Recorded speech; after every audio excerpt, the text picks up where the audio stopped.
Make your own eco-hero snakes and ladders game. You will need some coloured paper or card, colouring pens or pencils, a ruler, glue or sticky tape and scissors.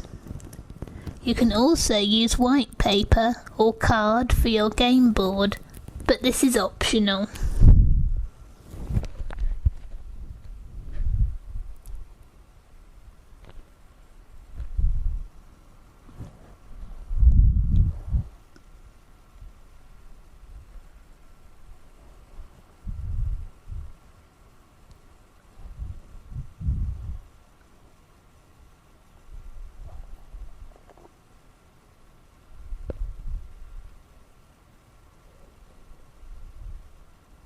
Step 1. Glue or tape 4 pieces of coloured card or paper together to form a big square. I taped together 2 sheets first and then joined them to another 2 sheets to make a block of 4.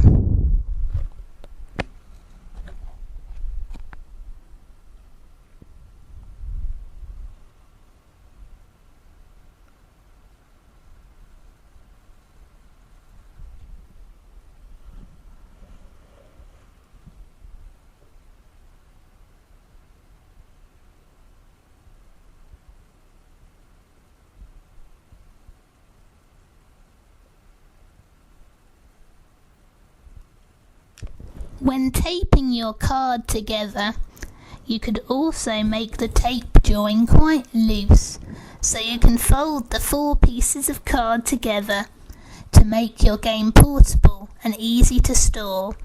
Ask an adult to help you.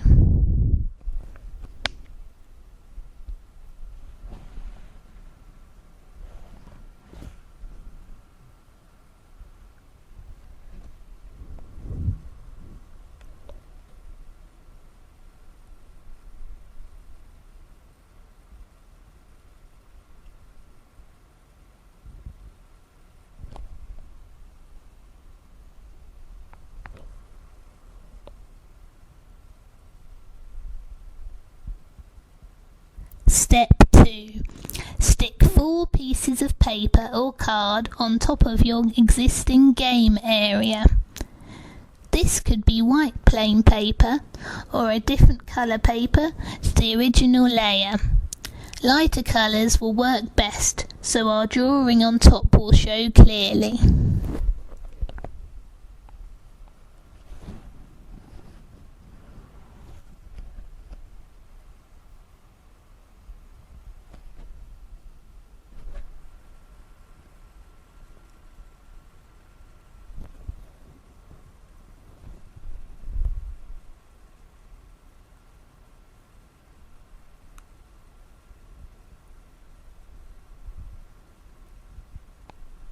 Step 3.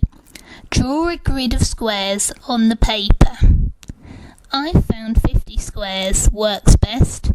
There should be 10 columns of 5 squares each. Remember, columns go down and rows go across. Try first in pencil so you can rub it out and then make it stand out with a coloured pen.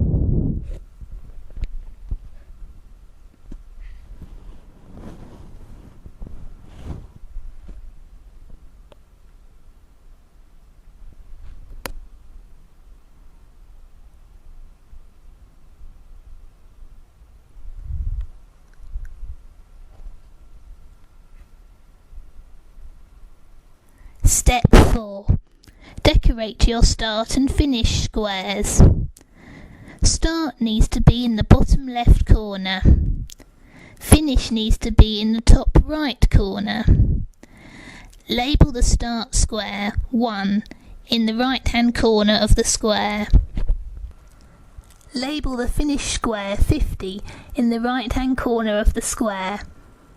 Label all remaining squares from the start square in the same way from 2 to 49, so every square has a number following on from the last.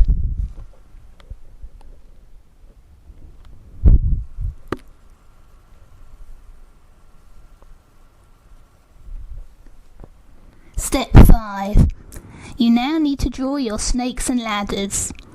Draw ladders from squares 3 to 17, 9 to 27, 28 to 46, 21 to 39, and 16 to 37. There should be 5 ladders in total. Draw snakes from squares 40 to 2, 26 to 5, 29 to 11, 49 to 33, and 44 to 23. There should be 5 snakes in total. Be careful not to take up all the square with your drawing, as we need to write in them too.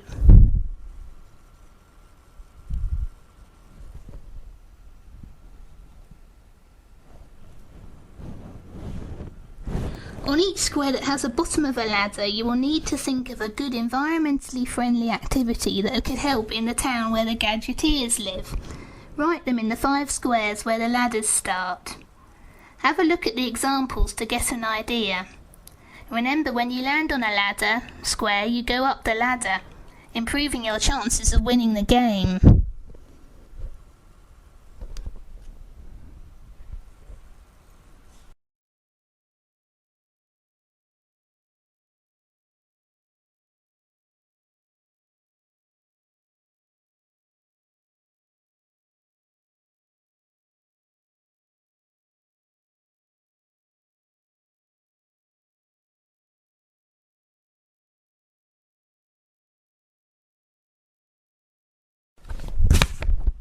Here are some examples for your ladders.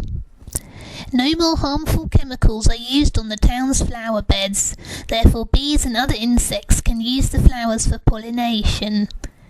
More trees are planted in the school playground. The trees absorb carbon dioxide and help slow global warming. A cycle lane is opened around the local park.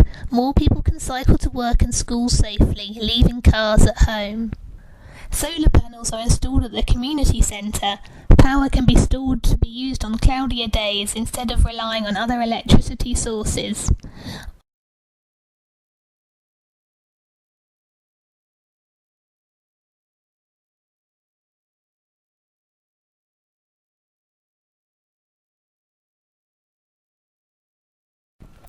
On each square that has a head of a snake, you will need to think of something that could harm the environment in the town where the Gadgeteers live. Write them in the 5 squares where the snake's heads are. Have a look at the examples to get an idea.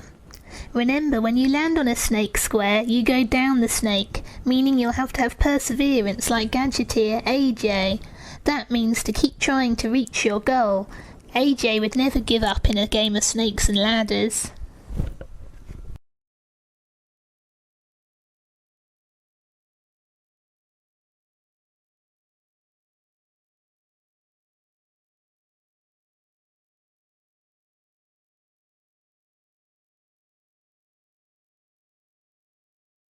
Here are some examples for your snakes.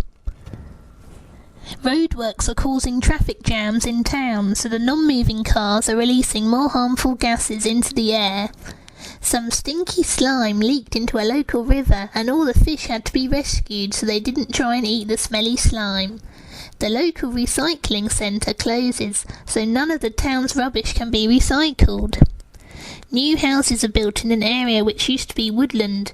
Nearly all the trees were chopped down, so now there are fewer trees to absorb carbon dioxide.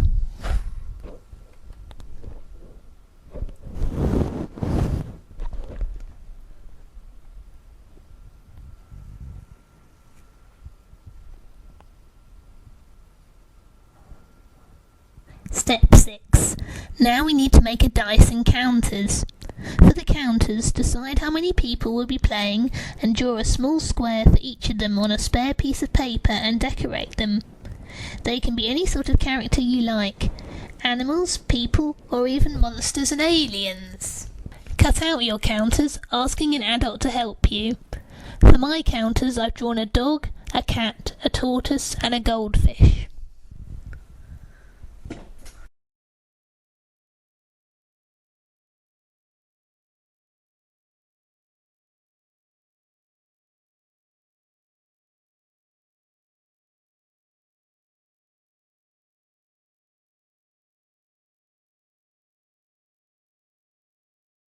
Step 7. To make a dice, you will need to make a net of a cube. This step can be a bit tricky, so you may want an adult to help you here. Take a spare sheet of your paper or card and draw 4 squares in a horizontal line right next to each other. On top and on the bottom of square 3, draw 2 more squares. It will look like 3 squares stacked together. Now we need to draw some rectangular shaped tabs. The first one goes on the left hand side of square 1. There needs to be one on the top and one on the bottom of square 2. Where you have 3 squares on top of each other, you need a tab on the top square facing up and one on the bottom square facing down. The final 2 tabs need to be on square 4, one on the top and on the bottom. Step 8. Cut out your cube net. You may need help with folding your dice. Put glue on each of the tabs you drew. First fold in the squares that stick out to the side. Next fold in square 4 and stick its tabs to the squares you've already folded. Fold in square 2 and stick its tabs to your slowly forming cube. Finally, fold in the last square to make the lid of the cube.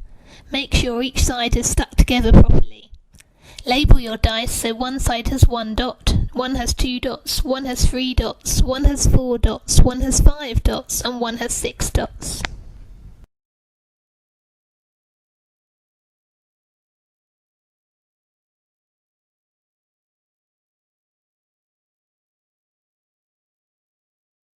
You are now ready to play. Each player chooses a counter and the youngest player starts. Shake the dice and move forward the number of squares it tells you.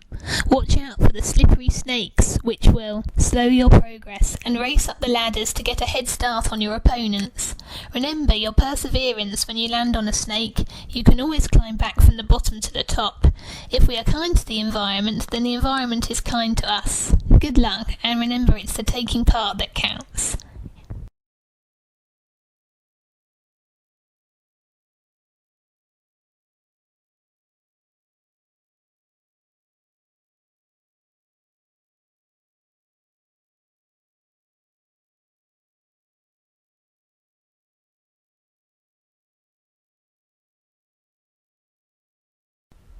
Here is a picture of our final game.